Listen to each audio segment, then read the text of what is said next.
अदिति चौहान। जी ma'am आपका parcel. भैया नहीं चाहिए प्लीज। मैम अगर आपको नहीं चाहिए तो आपने जहाँ से ऑर्डर किया है वहाँ से आप रिटर्न रिक्वेस्ट डाल दीजिए, वापस हो जाएगा, पर यहाँ तो आपको लेना पड़ेगा। ठीक है दीजिए। मैम हाँ एक गिलास पानी मिलेगा? भैया आप कहीं और पी लो पानी प्लीज। मैम बहुत ज़ोरों की प्यास लगी है। ठीक है लाती हूँ।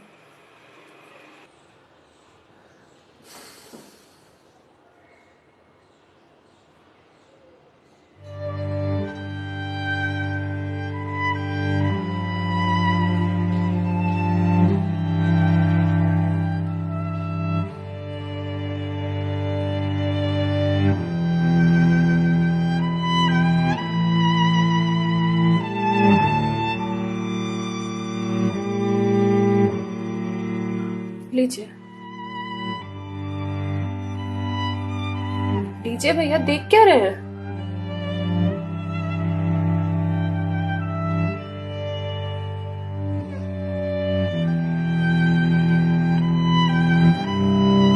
मैम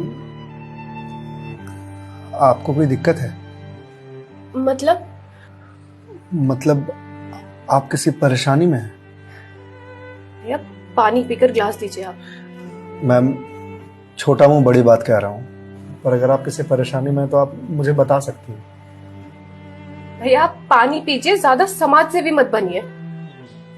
मैम दुख बांटने से कम होता है। अच्छा, और आपको किसने कहा कि मैं दुखी हूँ? मैम अगर आप दुखी नहीं हैं तो फिर वो फंदा क्यों लगा रखा है?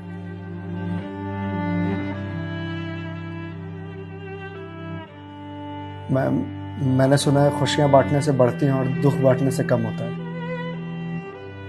मैम बड़े से बड़ा दुख कम हो जाता है अगर आपके पास कोई सुनने वाला हो।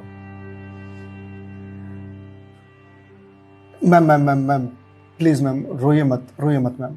मैम देखिए ये तो मुझे नहीं पता कि आपको क्या परेशानी है, पर अगर आप मुझे बताएंगे तो शायद मैं कोई सॉल्यूशन निकाल पाऊं। नहीं, कोई मेरे लिए कुछ नहीं कर सकता। मेरे पास अब मरने के अलावा कोई ऑप्शन नहीं है। मैम ऑप्शन तो ढूंढने से मिलता है ना। आप एक बार मुझे बताइए ना, शायद मैं कोई जीने का ऑप्शन ढूंढ पाऊं आपके लिए। क्यों बताऊं तुम्हें? क्या कर लोगे तुम? मैंने बोला ना, मेरी हेल्प कोई नहीं कर सकता है। मैम आप अगर मुझे नहीं बताएंगे तो मैं वैसे भी कुछ नहीं कर पाऊंगा, पर अगर आप मुझे बताएंगे तो शायद मैं कोई हल निकाल पाऊं। और अगर कोई हल नहीं निकला तो आप तो वैसे भी सुसाइड करने जा रहे थे, तो जाने से पहले अपना दुख मुझे बताते जाइए प्लीज।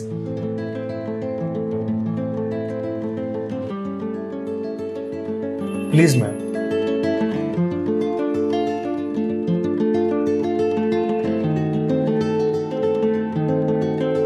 मैं ईएमआईज़ के चक्कर में फंस चुकी हूँ। मतलब मैं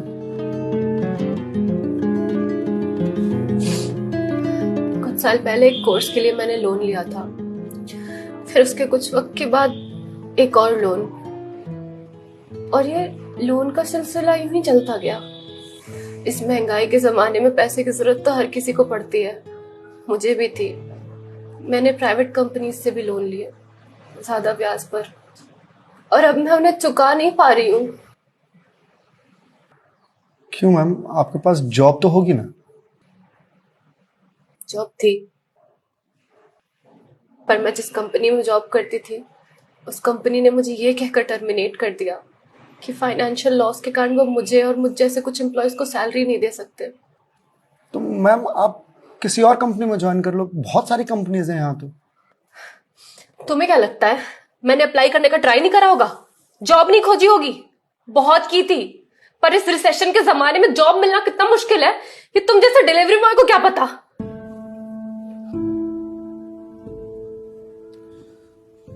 आई एम सॉरी मैम, शायद आप सही कह रही हैं, मुझे इस बारे में कोई जानकारी नहीं। जॉब जाने के बाद मेरे से चीजें हैंडल नहीं हो रही हैं।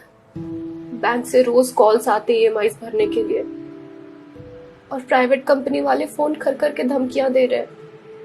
मैं इस लोन के जंजाल में फंसती चली जा रही हूँ, और अब मेरे पास सुसाइड के अलावा कोई और ऑप्शन नहीं है। मैम ऑप्शन क्यों नहीं है? आप ये बात अपने घर में बता सकती हैं, अपने पापा को बता सकती हैं। नहीं, मैं ये बात अपने पापा को नहीं बता सकती। क्यों मैम? मेरे पापा रिटायर हो चुके हैं, उनके ऊपर पहले से घर की बहुत रिस्पॉन्सिबिलिटीज है। वो मेरी शादी के लिए पैसे भी जोड़ रहे हैं। मैं उनसे किस मुंह से पैसे मांगू? मुझे पढ़ाने के लिए, बाहर भेजने के लिए उन्होंने ना जाने रिश्तेदारों से कितने ताने सुने होंगे। और अब जब मैं उन्हें ये जाकर बोलूंगी तो लोग क्या कहेंगे? मैम पैसे आपको अपने पापा से मांगने हैं या लोगों से? पापा से लेने हैं। तो फिर अब लोगों का क्या है? लोगों का तो काम है कहना, वो तो कहते रहेंगे। पर मैं किस मुंह से जाके अपने पापा को ये बोलूं? किस मुंह से मांगू पैसे उनसे? जिस उम्र में मुझे उनका बोझ उतारना चाहिए, सहारा बनना चाहिए, उस उम्र में मैं उन पे ही बोझ बनूं?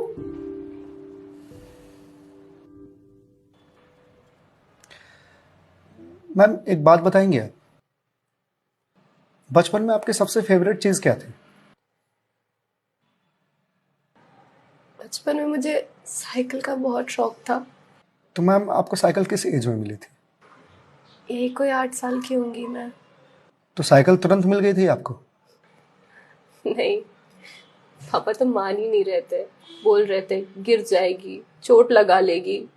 तो फिर कैसे साइकिल मिली? बहुत जिद की थी मैंने, बहुत। खाना पीना सब छोड़ दिया था। तो मैम साइकिल के लिए जो जिद किया आपने, तो शर्म आई होगी आपको? तो मुझे मुझे क्यों शर्म आएगी? पापा है वो मेरे, उनसे जिद नहीं करूंगी तो किससे जिद करूंगी? तो मैम जब बचपन में साइकिल के लिए जिद करने में शर्म नहीं आई तो अब क्यों आ रही है? मैम अभी आपने कहा कि आपके पापा आपकी शादी के लिए पैसे जोड़ रहे हैं, पर आप तो यहां सुसाइड कर रही हो, तो वो उन पैसों का क्या करेंगे? या उन्हें यह जानकर बहुत खुशी होगी कि उनकी बेटी ने शादी का बोझ हल्का कर दिया उनके सिर पर से। मैम आपको मालूम है, हमारे जनरेशन की दिक्कत यही है कि हम अपने आप को इतना बड़ा समझ लेते हैं कि हम अपने पेरेंट्स से ही अपनी बात छुपाने लगते हैं। कभी ये कहकर कि पापा मम्मी नहीं समझेंगे, या कभी ये कहकर कि मैं उन्हें परेशान नहीं करना चाहती, या कभी ये कहकर कि हम दोनों की सोच नहीं मिलती है। एक बार आप अपनी दिक्कत अगर अपने पेरेंट्स से शेयर कीजिएगा ना, तो आपको जीवन में फिर कभी सुसाइड करने की जरूरत नहीं पड़ेगी, या मेरे जैसे किसी अनजान से अपनी बात शेयर करने की जरूरत नहीं पड़ेगी। प्लीज मैम एक बार शेयर करके देखिए। उनसे बेहतर दोस्त इस दुनिया में कोई नहीं हो सकता। प्लीज मैम एक बार ट्राई कीजिए प्लीज मैम।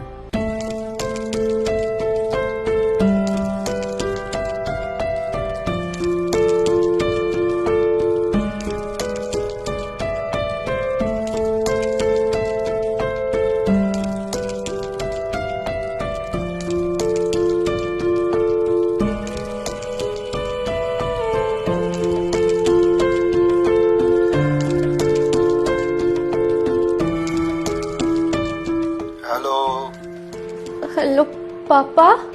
हाँ दीदी बोल, कैसी है बेटा? पापा मुझे आपसे कुछ बात करनी है। हाँ बोल ना बेटा।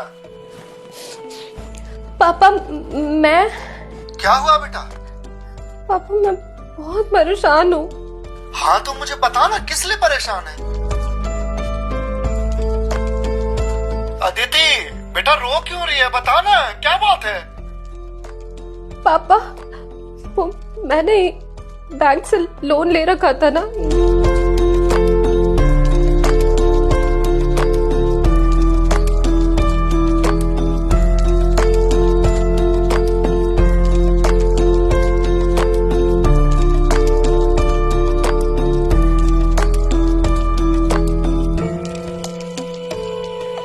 देख बेटा, जो हो गया सो हो गया, तू चिंता मत कर, मैं हूं ना, अभी तेरा बाप जिंदा है, मैं काम करता हूँ, मैं कल ही तेरे पास आता हूँ, तू बिल्कुल भी चिंता मत कर। हाँ पापा, आप प्लीज आ जाइए। देखा मैं, आपके पापा आपके एक फोन पर यहां आने को तैयार हो गए और आप इतने दिनों से अकेले सफर कर रहे थे। मैम, मम्मी पापा से बढ़िया दोस्त कोई हो ही नहीं सकता। आप एक बार उन्हें दोस्त बना करके तो देखिए। आप सही कह रहे हैं भैया, मम्मी पापा से अच्छा दोस्त कोई नहीं हो सकता है। Thank you. It's okay ma'am, ये लीजिए क्लास। वंस अगेन भैया, thank you so much. It's okay ma'am, bye. Ma'am, जी मेरे पास आपके लिए कुछ है, यही रुकिएगा, मैं थोड़ी देर में आता हूँ।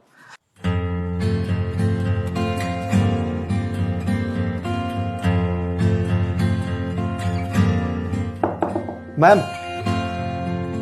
जी भैया।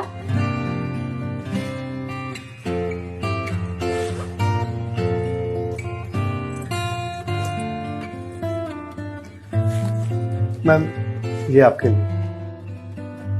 भगवत गीता? जी मैम। मैम, 2020 का साल मेरे लिए बहुत बुरा था। कोरोना में मेरी जॉब चली गई। पहले के कुछ महीने जो थे वो तो सेविंग्स से निकल गए, लेकिन उसके बाद के कुछ महीने बहुत ज़्यादा टफ था। मेरे ऊपर भी आपके ही तरह बहुत सारे EMIs थे जो मैं पे नहीं कर पा रहा था, जिस वजह से मैं बहुत परेशान था और सुसाइड करने की सोचने लगा था। और एक दिन तो सुसाइड करने निकल भी गया था, लेकिन पापा ने मुझे पकड़ लिया। पहले तो बहुत डांटा,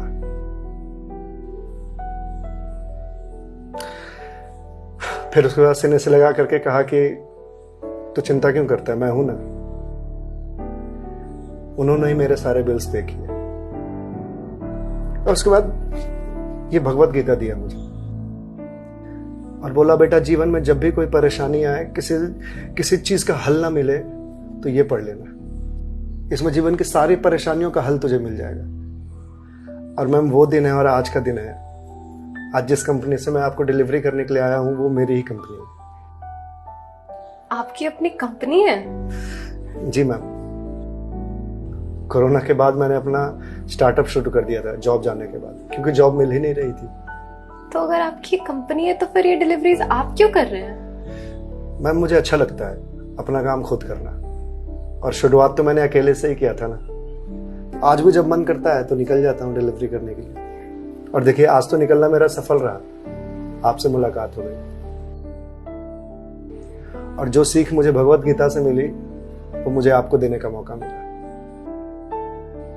मैम, वैसे तो बहुत सारी बातें हैं इसमें सीखने की, पर जो सबसे अच्छी बात मुझे लगती है वो ये कि जो समय है ना, ये कभी एक सा नहीं रहता। आज बुरा समय है तो कल अच्छा समय जरूर आएगा। आज अंधकार है तो कल सवेरा जरूर आएगा। इसीलिए कभी भी अच्छे समय में इतराना नहीं चाहिए और बुरे समय में विचलित नहीं होना चाहिए। समय है, कट जाएगा। मैम, इस एक थॉट ने मेरी पूरी जिंदगी बदल दी। मैम, तो अब आप पढ़िए इसको, देखिए शायद आपको कुछ और मिल जाए। पर मैम, जो भी मिले उसे लोगों से शेयर जरूर कीजिएगा, क्योंकि कहते हैं ना, ज्ञान बांटने से बढ़ता है। Thank you.